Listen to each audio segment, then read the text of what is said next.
우리가 아는 대로 5월달은 가정의 달입니다. 그래서 오늘 본문 말씀을 통해서 가정이 형성이 되기까지 어떤 과정을 거쳐서 하나님이 어떤 목적으로 가정을 이루게 해주셨는지 이걸 좀 살피고, 그럼 우리 예수 믿는 사람은 어떤 모습으로 살아야 행복한 가정을 이룰 수 있는지 오늘 본문의 말씀을 통해서 함께 생각하면서 은혜를 나누기를 원합니다. 자, 본문을 이해하기에 앞서 먼저 우리가 좀 주의할 것이 있는데, 이것은 이 창세기라고 하는 이 성경이 하나님의 말씀이니까 참 귀하지요.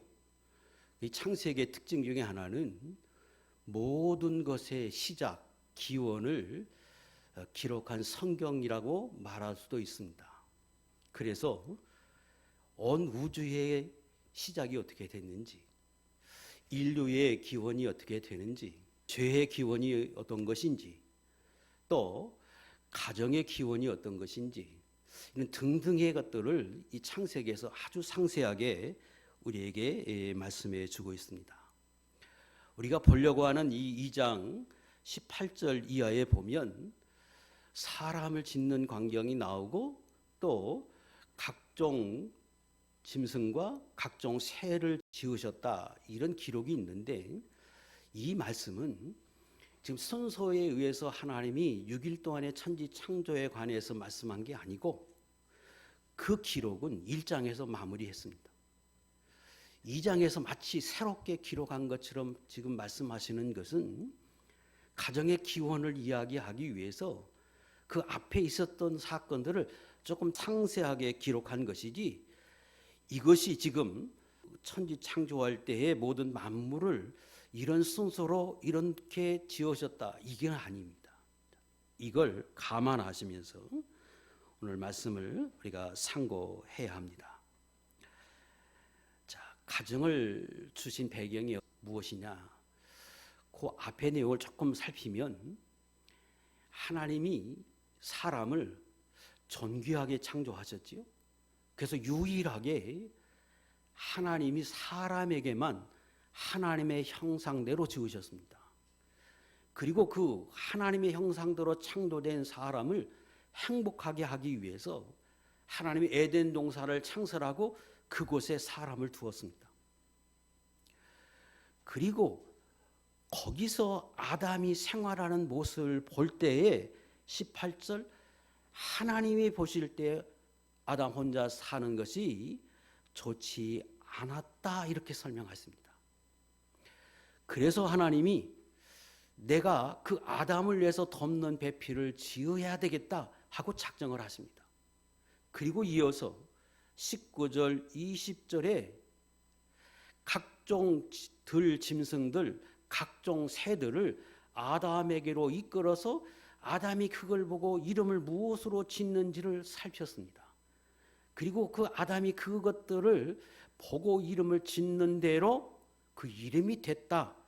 그리고 이어서 내가 사람을 위해서 배필을 지으리라. 그리고는 사람을 잠들게 하고 갈빗뼈로 여자를 만드시고 이끌어서 아담에게로 오게 하십니다. 자, 배경이 아담이 에덴 동산에서 살았는데 그 사는 모습을 볼 때에 하나님이 볼 때는 좋지 않았다는 거예요. 뭘 말합니까? 에덴 동산은 완전한 곳입니다. 부족함이 없는 곳이에요. 천국과 같은 곳인데 거기에 아담을 두었는데 하나님이 보실 때는 좋지 않았다는, 왜? 홀로 사는 게 좋지 않았다는 거예요.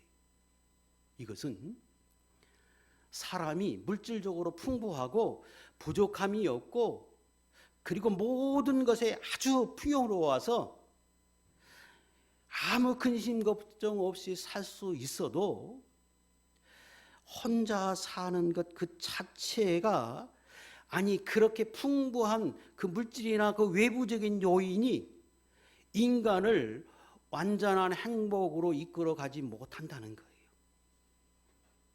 그래서 하나님이 그런 아담을 보시고는 부족하다, 좋지 못하다 이렇게 생각을 하셨습니다.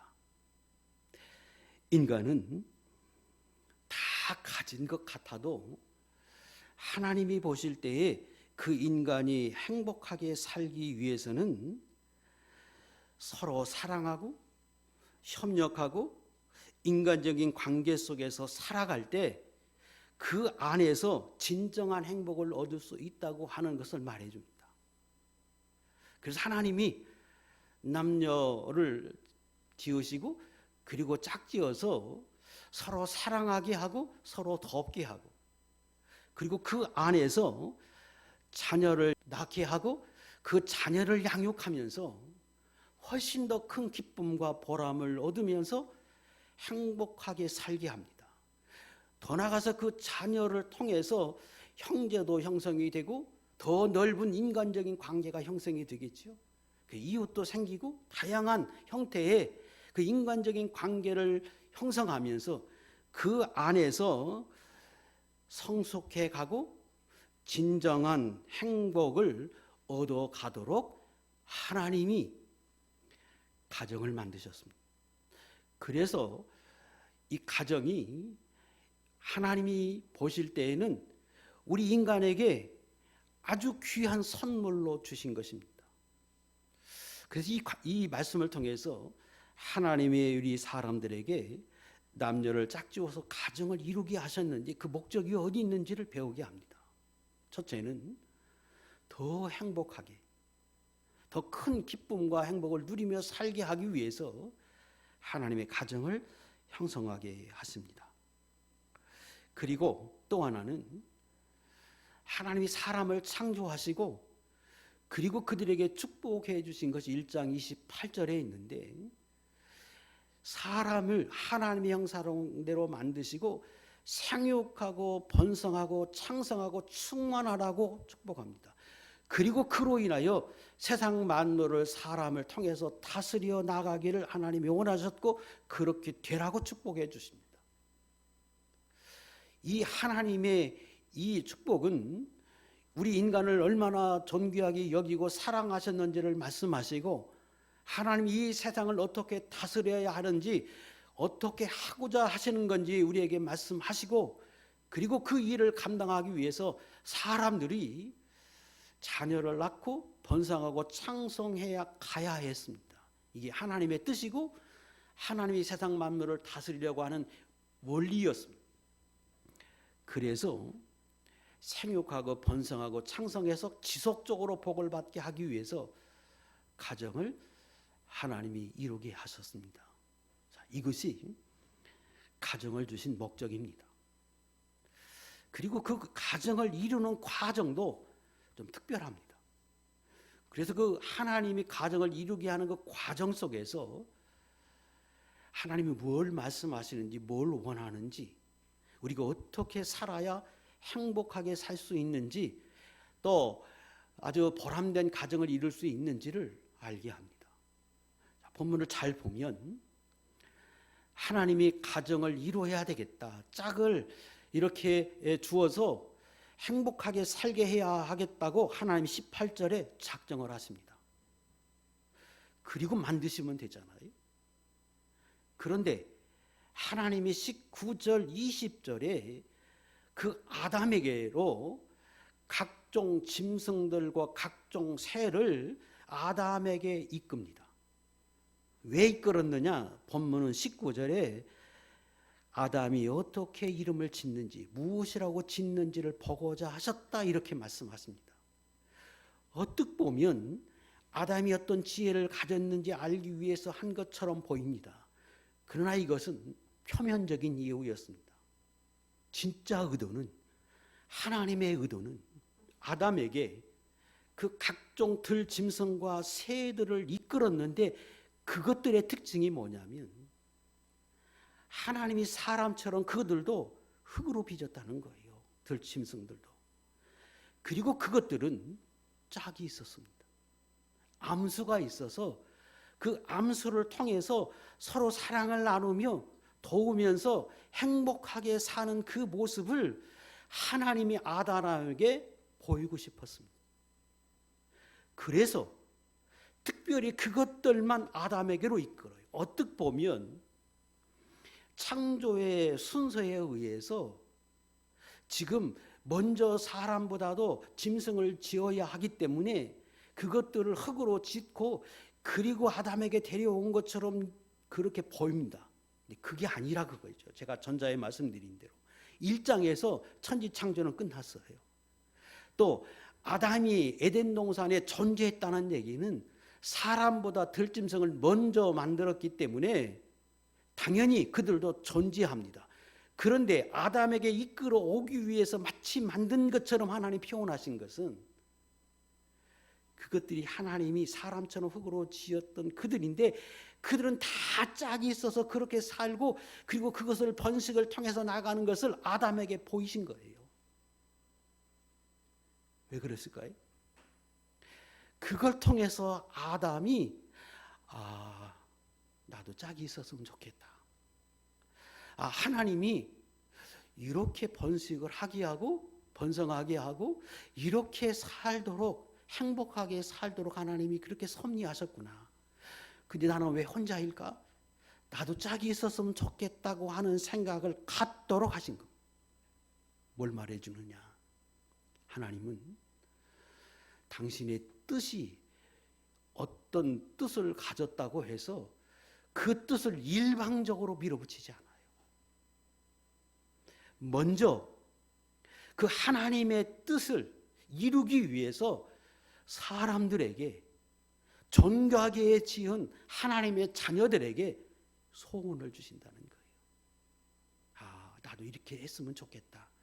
저걸 보니까 나도 이런 사람이 됐으면 좋겠다. 이런 가정이 됐으면 좋겠다. 나도 이걸 가지면 좋겠다. 이렇게 되었으면 좋겠다고 하는 이 소원을 하나님이 먼저 갖게 하신다는 거예요.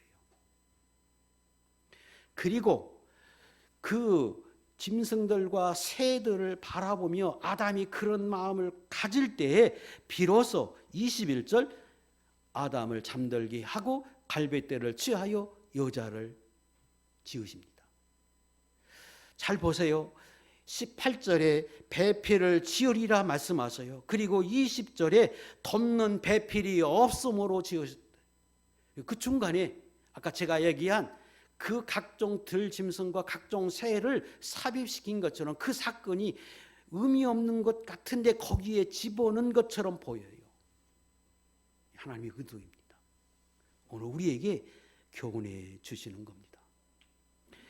오늘도 하나님은 일하실 때에 소원을 두고 하세요. 그래서 어떤 사람이든지 여러분 마음속에서 하나님의 뜻이라고 해도 아니 하나님이 그걸 주고 싶어 해도 그렇게 해야 그게 참 행복하게 살 수 있어도 하나님이 그렇게 하기로 처음부터 작정해도 하나님이 우리 마음속에서 그런 소원이 일어나서 그렇게 해야겠다 나도 했으면 좋겠다는 마음을 주신다는 거예요. 그게 먼저라는 거예요. 왜 그럴까요? 기도하기 함입니다. 그리고 그 기도하고 그런 소원을 가지고 있을 때 줄 때에 우리 마음속에서 하나님이 주셨다. 하나님이 내 마음을 이렇게 아시고 내가 기도하니까 내가 소원을 가지니까 하나님이 내게 이런 은혜를 주시는구나 이걸 알게 하십니다. 그래서 그것이 하나님의 은혜인 줄 알게 하고 하나님이 주셨으니까 소중한 줄 알고 이후에도 내가 하나님 앞에 기도해야 한다고 하는 것도 알게 되고 그리고 우리가 어떤 마음에 내 간절한 마음이 들 때 혹 이거 하나님이 내게 주시는 마음 아니야 하는 생각을 가지게 하는 겁니다. 이게 제 말이 아니지요. 빌립보 2장 13절에 하나님 직접 말씀하십니다. 읽겠습니다. 시작. 너희 안에서 행하시는 이는 하나님이시니 자기의 기쁘신 뜻을 위하여 너희에게 소원을 두고 행하게 하시나니 하나님이 언제나 그렇게 하시는 겁니다. 그러므로 기도해야 돼요. 일방적으로 하실 수 있잖아요. 하나님이 우리에게 유익한 건데 그렇게 하기로 작정된 거고 그렇게 해야 생육이 되잖아요. 그래 사람이 번성해서 다스려 나가죠. 그게 하나님이 처음부터 계획하신 뜻입니다. 그런데 그 뜻이라고 하나님 일방적으로 밀어붙이지 않는다는 거예요. 그런 마음을 가지고 기도하고 소원을 가지고 바라고 이럴 때 하나님이 주시는 거예요. 에스겔 36장 우리가 잘 아는 말씀인데 37절은 여러분이 읽었어요. 36절부터 좀 오늘은 읽겠습니다. 시작. 나 여호와가 무너진 것을 건축하며 황폐한 자리에 심을 줄을 알리라. 나 여호와가 말하였으니 이루리라. 무슨 말씀? 이스라엘 백성이 포로되어서 황폐되어졌어요, 나라가. 그런데 하나님이 계획하고 작정하셨어요, 회복하기로. 그래서 새로 건축이 되고 새로 번성한 나라가 되도록 하기 위해서 하나님이 작정하셨어요. 그리고 그렇게 된다고 이루리라고 선지자를 통해서 이스라엘 백성에게 말하라 그랬어요. 그러면 이루어져야 되잖아요. 근데 하나님이 그렇게 말씀하시고 37절에 말씀을 하시는 거예요. 시작. 주 여호와께서 이같이 말씀하셨느니라. 그래도 이스라엘 족속이 이같이 자기들에게 이루어 주기를 내게 구하여야 할지라. 그래도 기도해야 한다. 그래도 소원해야 한다. 그럴 때 내가 주겠다고 하는 거예요. 자, 이것은 하나님 우리 인간을 얼마나 사랑하시는지를 말해주고 얼마나 존귀한 존재로 창조하셨음을 말해줘요. 여러분도 상대방을 존중하면 일방적으로 말하지 않잖아요. 배려하고 뭘 원하는지를 묻고 그리고 그 원하는 대로 하려고 하지. 너는 이렇게 해. 이게 아니에요. 성도 한 사람 한 사람을 하나님이 얼마나 귀하게 여기고 존귀히 여기는지를 말해주는 거예요. 또 여러분 마음속에서 이런저런 이유로 언젠가부터 내 마음속에서 어떤 소원이 들어올 때는 하나님이 주신 것이 아닌지 살펴야 합니다. 그리고 그 소원이 복된 것이고 하나님이 기뻐하는 것이라고 하면 소원을 가지고 기도해야 하는 거예요. 왜? 하나님이 그렇게 일하시니까요. 그리고 주시면 하나님의 주신 줄 알고 감사하고 하나님의 주셨으니까 귀한 줄 알고 그리고 그 일에 대해서 하나님 앞에서 행한 것과 같은 자세를 가지고 살아야 할 필요가 있어요. 자, 또 하나님 우리를 그렇게 소중히 여기기 때문에 그 사람의 기도대로 하나님이 일하셔요. 그러므로 가정을 이룰 때에도 배우자를 이룰 때에도 그래서 소원을 간다. 그 뭘 보면서 내가 배우자를 얻을 때 이런 사람이면 좋겠구나. 저 사람을 보니까 이런 조건이 있어야 되겠구나. 그 하나님이 소원을 갖게 하신 것일 수 있어요.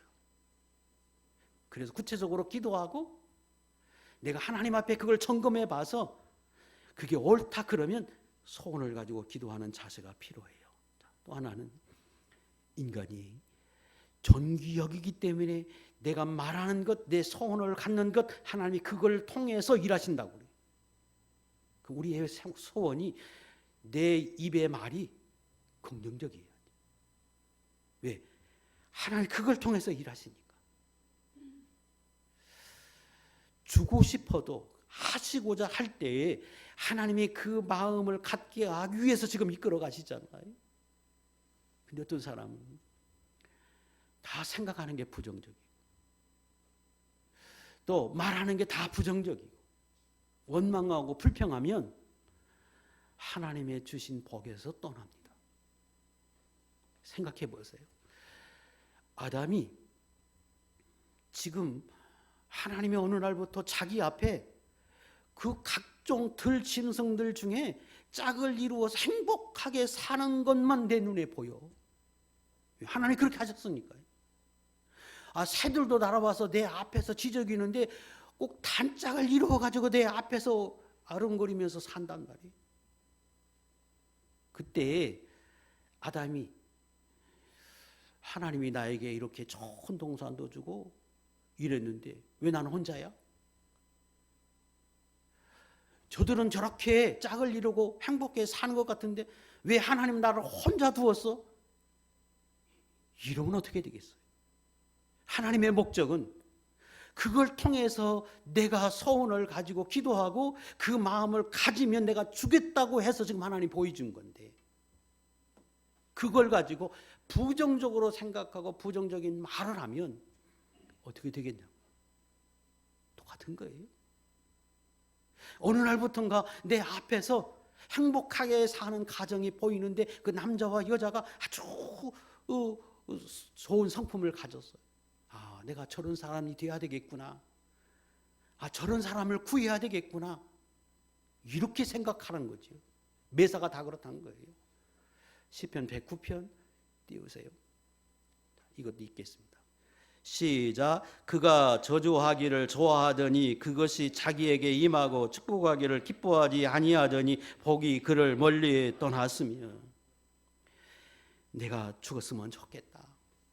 혼자 사는 게 좋겠다. 그러면 정말로 그렇게 된다. 아, 나도 저렇게 행복했으면 좋겠다. 아, 나도 저런 사람이 됐으면 좋겠다.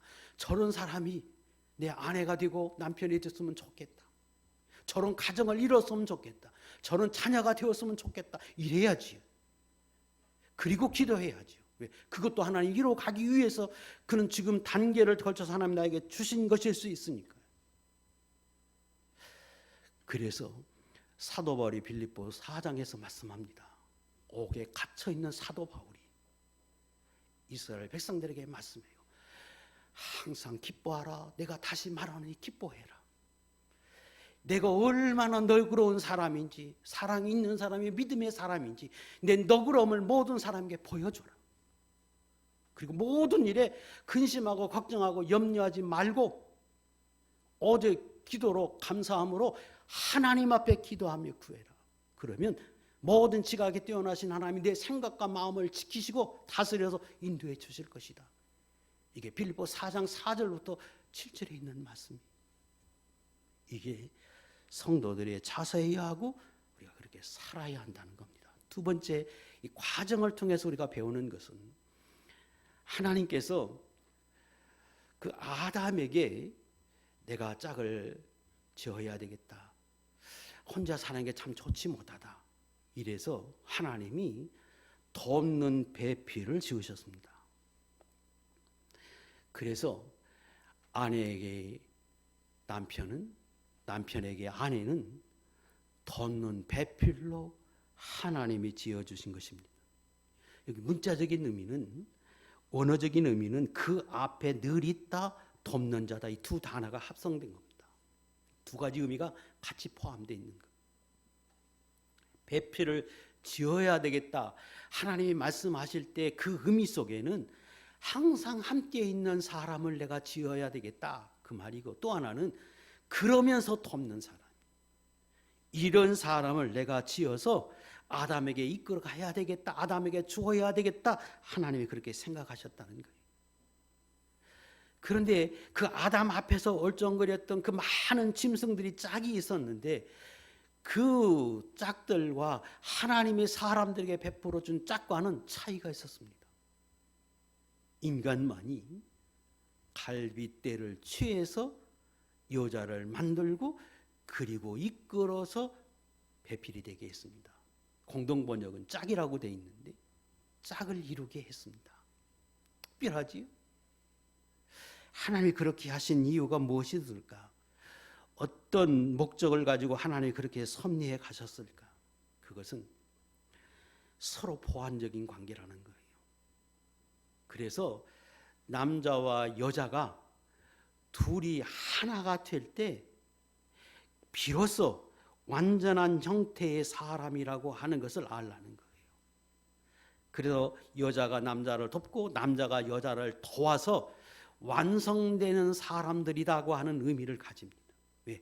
실제로 하나를 빼어서 지었으니까. 그래서 서로 도우면서 협력하면서 서로 상호 보완 관계를 유지하면서 그렇게 살아갈 때 참다운 가정이 되고 그리고 온전한 하나로서의 행복을 누릴 수 있음을 하나님 우리에게 알게 하기 위해서 이렇게 하셨습니다.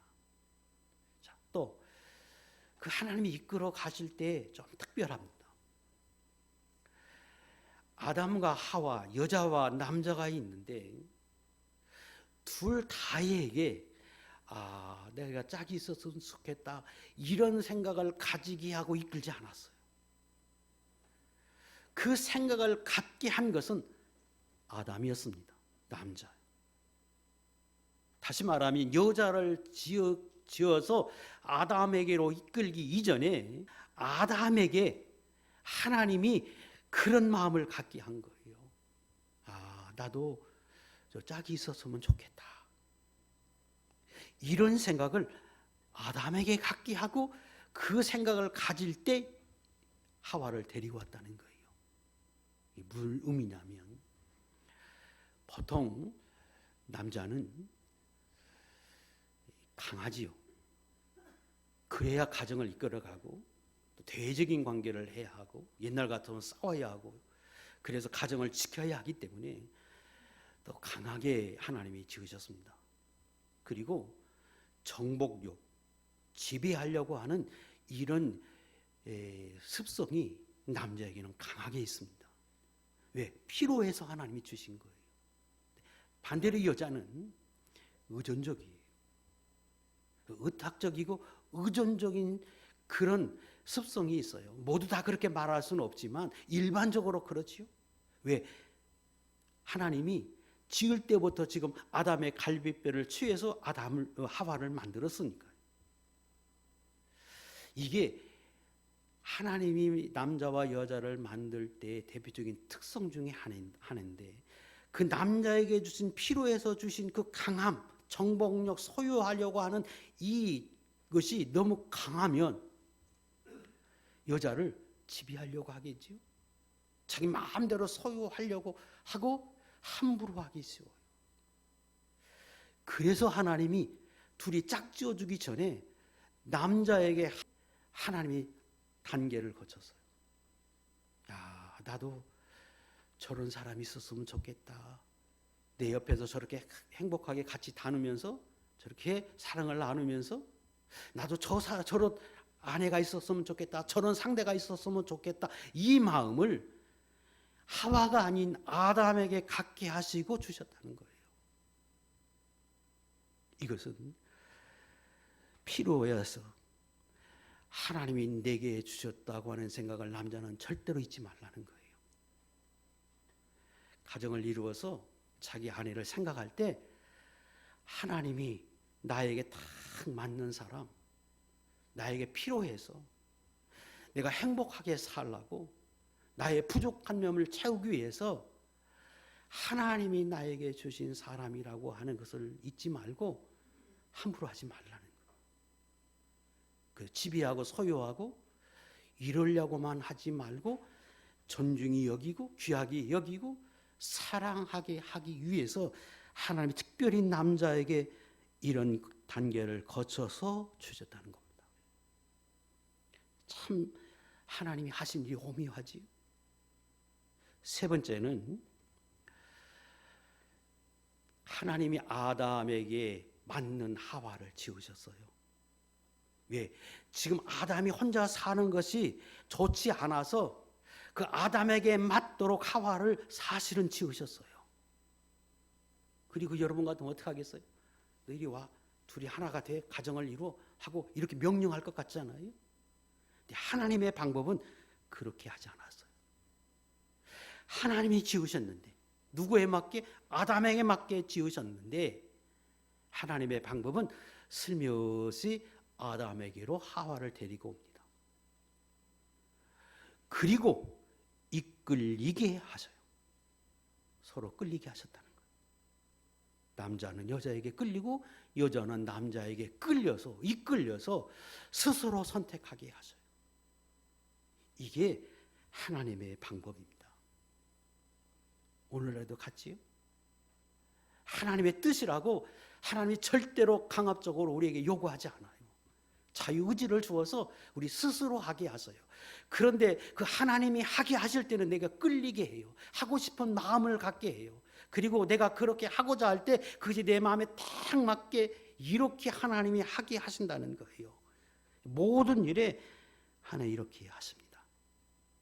그래서 여러분의 가정을 이룰 때 내 아내는, 내 남편은 하나님이 내게 딱 맞춰서 만들어준 사람, 필요한 대로 그 요소에 없는 부분을 채워서 만들어 주었다가 하나님이 강제로 짝지어주지 않고 서로 어느 순간인가 마음이 이끌려서 만났지만 하나님의 방법이고 그 상대는 내게 딱 맞는 사람, 제일 좋은 사람, 하나님이 주셨다고 하는 것을 우리는 기억해야 합니다. 그래서 그 사람만이 나를 채워주고 나의 부족을 채워주고 저 사람의 부족을 내게 가지고 있어 내가 채워주는 관계, 이런 관계를 하나님이 맺고 살라고 하나님이 하셨어요. 그런데 그것이 자연스러운 관계 속에서 이루어졌다는 거예요. 그래서 남자와 여자가 만날 때에도 제일 큰 기준은 이끌림입니다. 육체적인 이끌림을 말하지 않아요. 그래서 젊은이가 일순간에 어떤 육체적인 정욕에 의해 이끌리는 것을 부모가 막아줘야 하고 다스려줘야 하고, 그리고 때로 안 되면 혼도내야 하고, 이게 이끌리지 않게 하고 이성적으로 기도하면서 하나님이 준 마음으로 하나님이 내게 딱 맞게 준비해서 내게 이끌어주는 사람이 어떤 사람인지를 이걸 분별해서 만날 수 있도록 도와주는 역할이 부모가 해야 합니다. 때로는 조언도 하고 또 이런저런도 이야기할 수 있어요. 그러나 제일 중요한 것은 이끌림입니다. 상대가 이성적으로 자기 지각을 가지고 기도하면서 이끌려서 서로 좋으면 그건 짝이에요. 아무리 부모가 마음이 안 들어도 자기하고 생각이 달라도 그건 아니에요. 그건 하나님이 만들어주고 이끌어준 짝이라고 믿고 그 수용해야 하고, 그리고 당사자들은 그게 하나님이 내게 주신 짝이라고 믿어야 하는 거예요. 그리고 평생에 변하지 말아야지요. 왜? 하나님이 주셨으니까. 하나님 나에게 이끌어 주셨으니까. 이런 기준, 이런 가치관, 이게 성경적인 것이고 이게 옳은 것입니다. 또 하나, 하나님의 방법은 이끌려서 하나 되게 했어요. 하나님의 방법인데, 그럼 살아가면서도 내가 상대방에게 이끌림을 받는 사람이 되도록 노력해야 합니다. 내가 예수 믿는 사람이니까 당신은 나를 사랑해야 돼. 나를 버리면 안 돼. 나를 귀하게 여겨야 돼. 그것만 가지고 말하는 것은 옳지 않아요. 하나님은 너는 예수 믿는 사람이고 하나님의 자녀니까 둘이 살아. 이렇게 하지 않았다니까요. 두 사람이 이끌리게 해서, 마음이 끌리게 해서 가정을 이루게 하고 행복을 유지하게 했어요. 그러므로 나도 살아가면서 언제나 그 상대방에게 내 마음이 끌리도록, 그가 내게 끌리도록, 내가 그에게 끌리도록 내가 노력하고 수고할 필요가 있는 거예요. 그거 하지 않으면서 상대방에게 요구하고 사랑을 받고 사랑을 하고 행복하게 살려고 하는 것 자체도 하나님 앞에는 옳지 못하다는 거예요. 이 부분은 좀 여러 가지 살펴야 할 필요가 있는데 간략하게 몇 가지 좀 말씀을 좀 드리면, 절대로 혐오감을 갖는 행위는 상대방에게 유익이 되지 못합니다. 가정을 이루었어요. 근데 남편이 그렇게 싫어하는 일, 그럼 안 해야지요. 또 아내가 그렇게 싫어하는 일 버려야지요. 이끌려서 하나가 돼서 살려면 포기할 건 포기해야지. 그렇게 싫어하는데 끝까지 못 고치고 당신은 내 아내니까 남편이니까 해야 돼, 이게 아니에요. 하나님은 그렇게 하지 않았고 우리에게 그렇게 말씀하지 않아요. 그래서 상대방에 모욕감을 주거나 혐오감을 주거나 그런 외모, 언어, 이런 것들, 행위 이런 것들은 고쳐야 하고 버려야 합니다. 또 같이 성숙해 가야죠. 처음에는 고등학교 수준, 고등학교 3학년 수준으로 만났다고 칩시다. 둘 살아가면서 어떤 사람은 계속해서 자기 성장을 이루어서 장성한 나이가 되도록 성장해 가는데, 한쪽은 이게 성장해 가는 게 아니라 더 어린애같이 변해가면 나중에 어떻게 되겠어요? 서로 맞춰줘야지. 성숙해 가는 것도 서로 맞춰줘서 서로 자라야 하는데, 한쪽은 어른과 같이 변해가는데 한 사람은 점점 더 어린애 같아서 그런 모습으로, 미성숙한 모습으로 살아가면 행복한 가정이 될 수 없습니다. 그래서 한 가정을 이루어서 우리가 살아가면, 아름다운 가정, 행복한 가정을 이루기 위해서는 서로 결혼하고 난 이후에도 서로 이끌리는 관계가 되도록 내가 최선을 다해서 노력하고 할 수 있는 노력을 기울여 가면서 내가 이렇게 살아야 할 필요가 있습니다. 네 번째는, 하나님이 그 두 사람을 한 가정을 이룰 때에 갈빗대를 취해서 상대방을 만들었습니다. 이 말은 상대방을 자신의 일부로 알라는 겁니다. 오늘 본문에도 두 사람이 만나는 순간에 서로 이끌리면서 서로 고백합니다. 내 뼈 중에 뼈요 살 중에 살이라, 이렇게 말하는데 이게 실제지요. 실제로 내 살과 같이, 내 뼈와 같이 살가움이 있었고, 그리고 그런 이끌림이 있었고, 그런 사랑의 관계로 형성이 되게 하고, 하나님이 의도적으로 그렇게 한 것입니다. 상대방이 내 몸의 일부인 줄 알고 귀하게 여기고, 그리고 아주 소중히 여기고 아끼게 하기 위해서 그랬습니다. 실제로 살아가다 보면 상대방에게 내가 잘할 때, 또 상대방을 위해서 헌신하고 희생하는 것이 상대방을 위해서 한 것 같지만 사실은 나를 위한 것이죠. 그래서 아내가 건강하고, 아내가 또 강건하고 오래 살도록 남편이 잘 해주고 또 배려해 주는 것은 결국은 자기를 위한 것이고, 아내도 마찬가지죠. 그래서 실질적으로 우리가 살아가다 보면 실제로 그래요.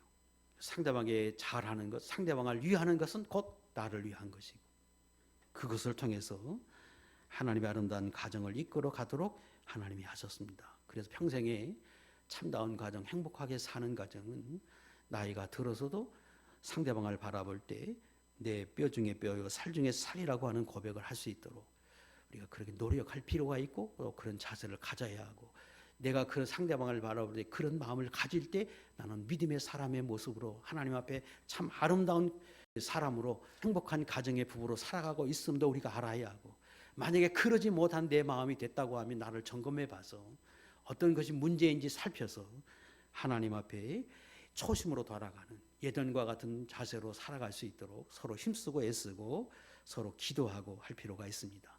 마지막으로 이 두 부부가 하나가 될 때에는 오늘 마지막 절에 보면 25절에 서로 부끄러움이 없다 그랬습니다.